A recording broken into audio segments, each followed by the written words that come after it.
last, but certainly not least, a friend of mine, someone who's doing some amazing work at Pfizer. Martin, if you'd like to come up and introduce yourself. And after this, we'll have a quick thank you. And, well, I'm going to say now, thank you very much for all your attention today. So, Martin.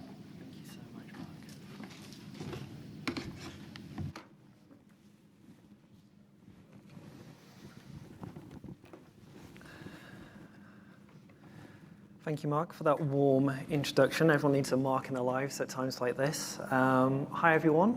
I hope you've all had a rewarding and valuable day in terms of learning and also networking. And thank you also for staying just about until the bitter end of day 2. So this session is an introduction into how to capitalize on the affordances of XR to create meaningful and impactful experiences for learning and development. And I hope it will successfully trigger thought processes on how this can relate to your own specific use cases and also your own enterprise needs as well. And thinking about the spirit of AES, I'll share some of my best practices and also offer you actionable, practical insights for your own evaluation, and hopefully you can implement these or think about them further when you get back to the office, whenever or wherever that may be. So, just a couple more things before we make a gentle start. I've got a fair bit to get through, so I'll be going quite quickly. We do have time built in at the end for questions at the end of the session. There's also going to be a slide with my contact details on, and I'm curating a handout of resources and additional materials and references on everything that I'll be talking about today. And if you'd like in addition to that, please do reach out, and I'll happily forward that on. I will also greatly welcome the opportunity to continue the conversation that we have and expand upon anything that we go over.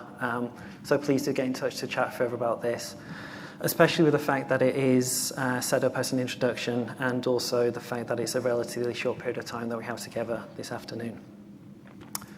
Right, let's make a gentle start and answer the question as to why I am here in front of you now. And for the first part of the session, I really want to talk about the current state of the art of training and the challenges that enterprises face when it comes to delivering quality interventions. And I think it's fair to say that these are challenges that many industries face. It's not just limited to the healthcare industry or the pharmaceutical industry. It's not perfect. There are various aspects to answer the question, what is challenging with traditional instructor-led training or e-learning? But in my experience, from what I've seen over the last 15 years or so, it comes down to certain recognizable, repeatable themes. The first one being that there is a lot of training. It's not uncommon in my space, for example, for clinical trial team members or site staff working at a clinical research unit to have hundreds of individual items to train on and show compliance and competence, even before they can start doing their role. Never mind the need for ongoing learning or development. They need this before they can even start. Directly related to this, for a lot of training, it's annual, especially for compliance. It's this notion of a one and done approach. And the best analogy that I can think of to highlight this particular challenge is that if you go to your doctor or your PCP, and one of their recommendations is that you should take more exercise more regularly for your general health. So you ask them, well, often, and they say, well, if you do 15 marathons in a row for the next year, you won't need to do anything for the next 5 or 6, you'll be fine. It's not staggered, it's top heavy, and it's the assumption that you've got it all out of the way, you'll be fine for the next 304 days. And that's unfortunately a reality for compliance training. In addition to this, there is a lack of immediate real-world application. So there's a lot of friction here in terms of applying this knowledge in the real-world practice setting. Typical knowledge checks to show competence are often quizzes. Multiple choice questions are somewhat the industry standard. And these are notoriously difficult to both write well and, sadly, as I'm sure you've noticed in most real-life decision-making arenas, your decision choices are not simply reduced to A, B, C, or D. You've got many more options and much more agency than that. But saying that, though, the two items that really get me are the fact that it's sadly not the most engaging at all. This is a variation of something that I've seen during the course of my career over the years. How do you make an SOP more engaging and more relevant to our learners? We add a picture and a next button. This seems to be the obvious solution to go to for creating a sense of immersion and agency. And very typically, standard e-learning gets a very bad rap for this. Susan Spark wonderfully alluded to this yesterday as part of her panel discussion, if you're lucky enough to see it. If we get feedback that something was enjoyable, it's often celebrated as a major success, never mind any additional ROI on this.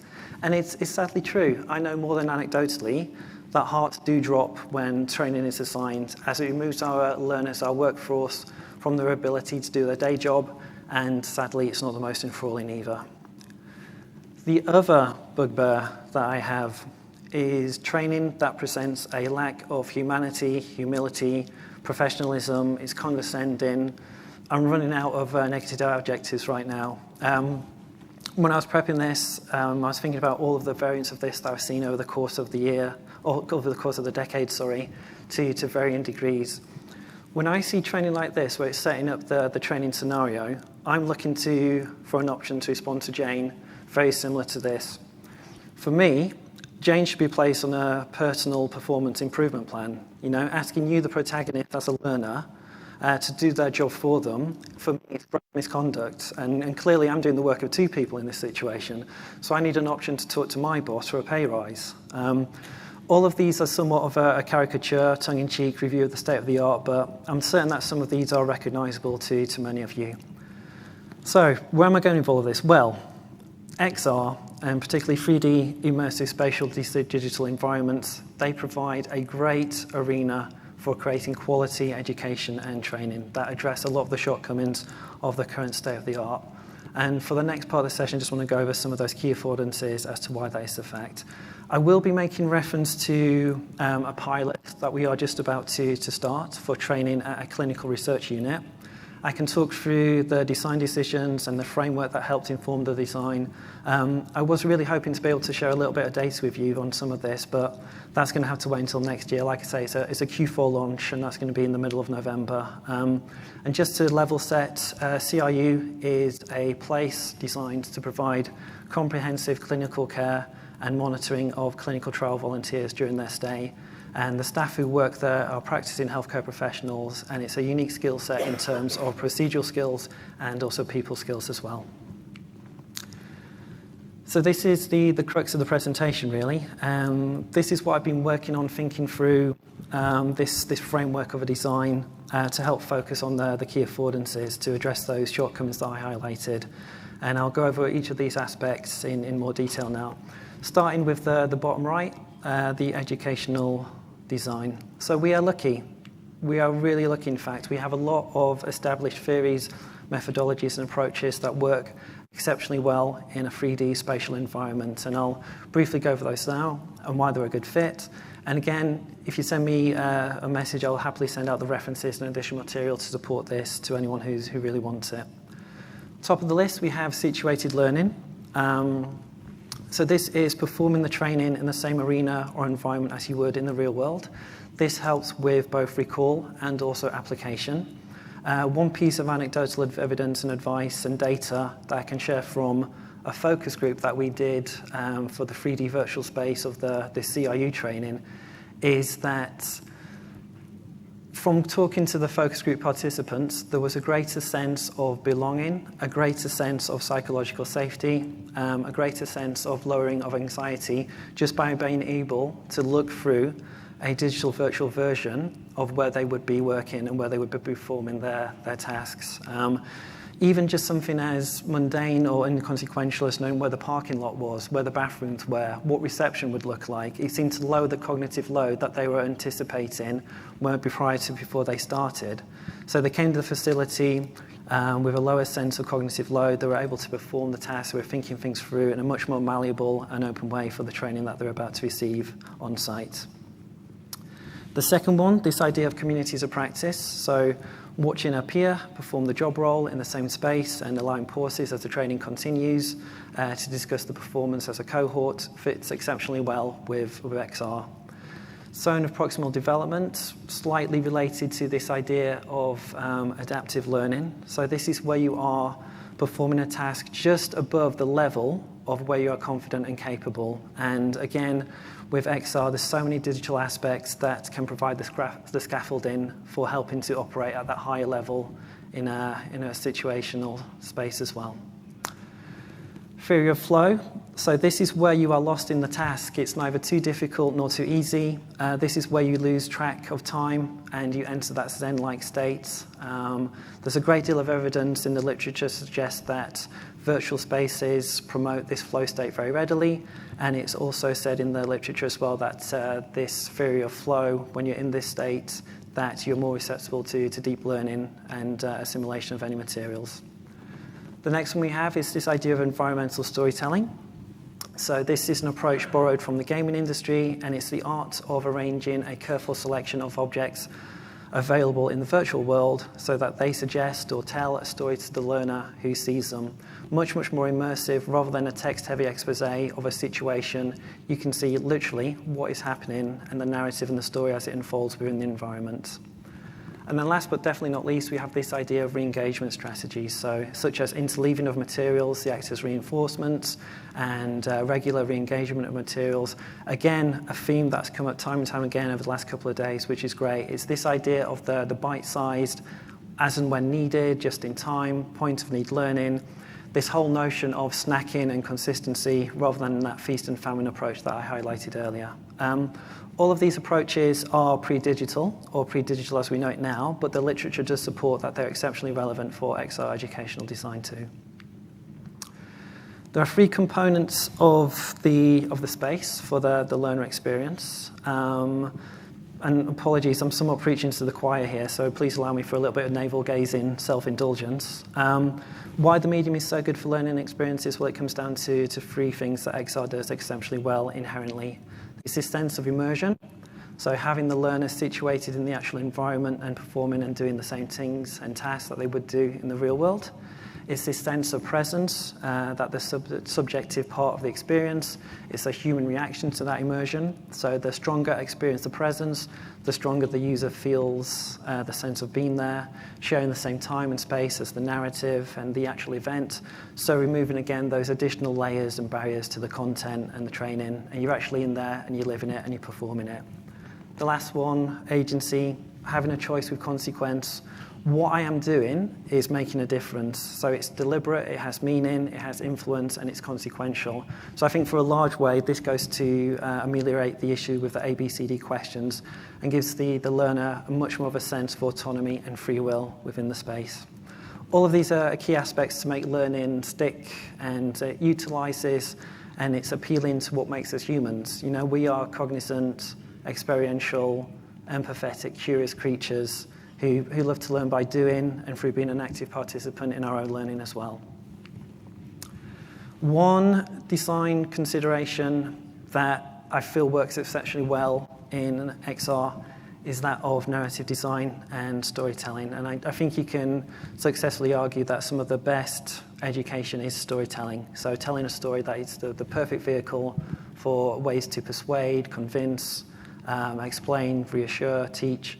Some of the most compelling examples of training are very often delivered as stories. And what you're looking at here is a typical narrative arc with events along the way. So to start, everything's relatively okay. There is an inciting incident, normally in a challenge to the status quo.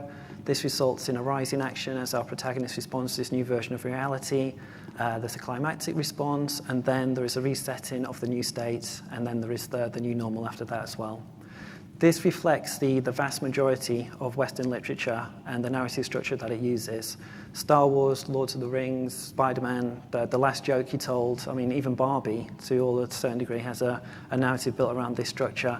And the arc shows the falling and rising of the individual actions. For me, what is incredibly interesting about this is that it can be readily adapted to a learner's journey. So there's a problem.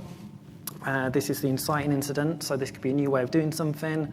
It could be a new protocol, a new regulation, a new piece of information. You're moving towards a new state of doing things in the form of a solution, and then you have the opportunity to become familiar with the new state, and then the conclusion after this is the new normal. And again, I think that this modality and this approach fits exceptionally well within the sphere of XR. A couple of things with narrative, because I think it's often an overlooked modality for our spaces, is it's a visual medium, so show, don't tell. If you neglect to do something, show the consequences. If you do something wrong, show the consequences. If you do something correct, something well, again, show the consequences for this one. It's definitely that visual storytelling medium. I think as well we've got the ability to create relatable and believable material. It's literally built for this. With its high level of fidelity, and approaches utilising the concepts of digital twins will definitely capitalise on the affordances here. That narrative arc again, making our learner the hero of their own journey, their own story within their environment works exceptionally well, and having the sense of being that main character fits the approach and amplifies the experiences again, and it does promote that deeper sense of learning and involvement. And again, I think like we've heard a lot over the last couple of days, and quite rightly so, it's knowing the technology and the platforms and what they can do, what they can't do, what the mixture is between the lot. That's definitely going to stand you in good stead when you're considering narrative as a device for your training. The byproducts and the natural consequence of this are that we have deep, meaningful learning environments that are rich with hooks and sticky events that are naturally promoting learning and create this opportunity to apply the learning without friction. And I think this goes a long way to addressing the issues I highlighted earlier with the current state of the art. And adding to the framework a little bit further, we've got the education design component and the affordances that it creates with the learner experience. This in turn amplifies the opportunity for successful learning to take place. And I was thrilled actually a couple of times yesterday and early today how often the concept and notion of human-centered design and design thinking approaches came up. Anything that places our learner, their needs, their performance gaps right in the middle as the focal point in everything that we design and do is definitely going to be a good thing. So just a final few thoughts, if I may. One thing I've done successfully with the majority of the teams that I've worked with is something we affectionately refer to as a writing room. So I've done this for years now with various teams. You have various stakeholders and various cross-team members in a room together coming up with scenarios that are going to fit the learning needs and the needs of the learner as well. So you just talk through the narrative, what's it going to look like, what the learning is going to look like, what the affordances are, and how it's going to operate as a training modality. An incredible one came up actually in a place that I worked that we were able to incorporate into some virtual reality training into treatment adherence. I was talking with a practicing healthcare professional about a situation where they were relaying the information about a patient. They weren't having the best of times, unfortunately. They were recently widowed. They had 4 young children. They were clearly having financial, emotional, and mental health issues. And it transpired during the course of the patient visit that this particular patient was cutting their tablets in half just to prolong the dosage for that particular prescription before they went to renew it, just for a cost-saving exercise. Something like that, hopefully you can already, just hearing me relay that story, hopefully there's an emotive scenario already formulating in your head about how you could incorporate that into some XR training for the various modalities available. And I think it would work exceptionally well with that sense of presence and agency and immersion, certainly compared to a traditional e-learning modality where it might just be a very simple patient history note along the lines of patient presents with lack of adherence. You're bringing the humanity back into the learning, which I think is a really cool and really exciting vehicle that XR can help us with. For the near future, I think there's going to be a lot of mixed modality, cross-world, digital, physical combinations. It's definitely still a burgeoning area. But again, as I think we've seen so many times and so wonderfully over the last few days, there's so much that we can do now. And I think the victories that we have will come from this mixed media, the merging of AR, VR, and real-life training. It's going to be an amalgamation of all of the key affordances to create an educational intervention bigger than the sum of its parts. This is certainly what we're doing for the CIU training that we're incorporating later this year. We're going to start with a real-life human, an actor, portraying the role of a patient so that the learner has the opportunity to practice taking a health history. Well, they're going to move on to a digital twin representation of the actual facility so they can learn and operate within that real-life practice setting or a copy of it in that regard. And then finally, we've also got a modality of AR. So this is going to add the support ancillary materials. Again, practicing what they are doing in a real-life practice setting within the facility, but this time with all of the support and affordances that AR would bring for that situation there. I think I'm okay with doing the XR and Metaverse together. We will need storytellers just as much as virtual worlds, just as much as virtual world creators. And this mixed modality aspect, I think, is going to be incredible. The educationalists of the not too distant future will need to know the tools, the experiences, and how to set up and foster learning that drives our learners towards their individual performance goals. And I do think within the next year or so, we will see a role along the lines of mixed media reality experience designer, where their main role is to explore and create these cross-world experiences and the merging of the digital and the physical for training. So that was quick. Hopefully something resonated. Something sparked some interest or piqued some interest there. Do you know what? Even when I was presenting, I realized that there are a few other references and resources I'd like to share with you when I can. So I will curate the list further. But with that being said, I'd just like to thank you for your time and attention. I hope there was something there that piqued some interest or captured your imagination. And I do hope that you'll reach out with any victories that you have. But for now, I will happily open the floor for questions.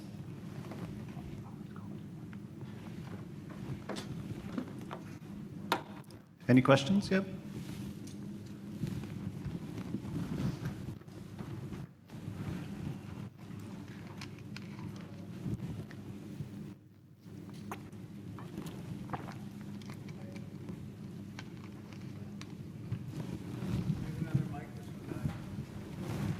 Look coming.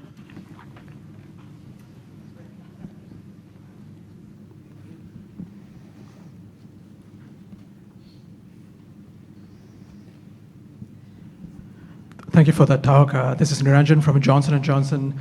Would you be able to provide some insight on the metrics parameters that you use to measure the learning curves and knowledge retention using various platforms? I'd love to. We're at the stage where we're just capturing that data now. It's all anecdotal right now, just from the focus groups and the Think Aloud protocols that we're doing. But there's no data yet, unfortunately. Maybe next year we'll be able to share a little bit more on the metrics. I think for a lot of people, if you're going for the CIU example, it could be retention rates, it could be the application. I think where we struggle in the pharmaceutical industry for these types of metrics is when something doesn't go wrong, especially with the compliance training and the regulatory and the safety component. So that's a very hard, difficult one to measure. So at the moment, we are just looking into what we can do in terms of the retention rates and the satisfaction with the training that we have.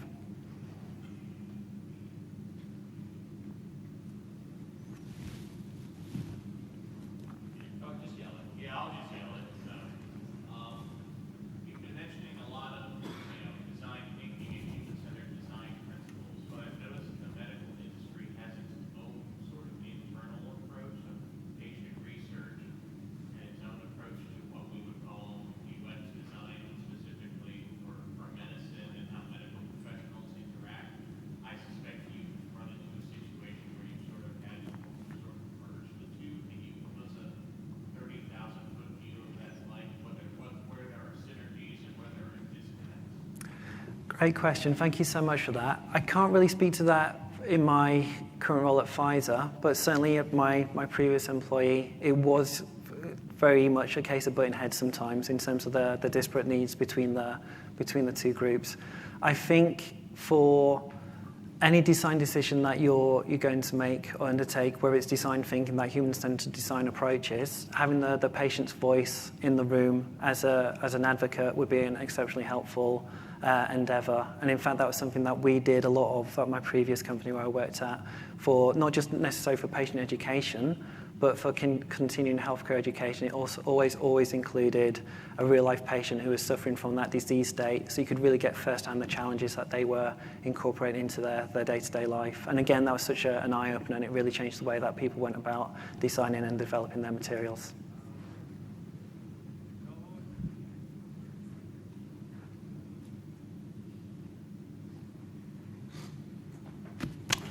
Thank you so much for your time. I really appreciate it.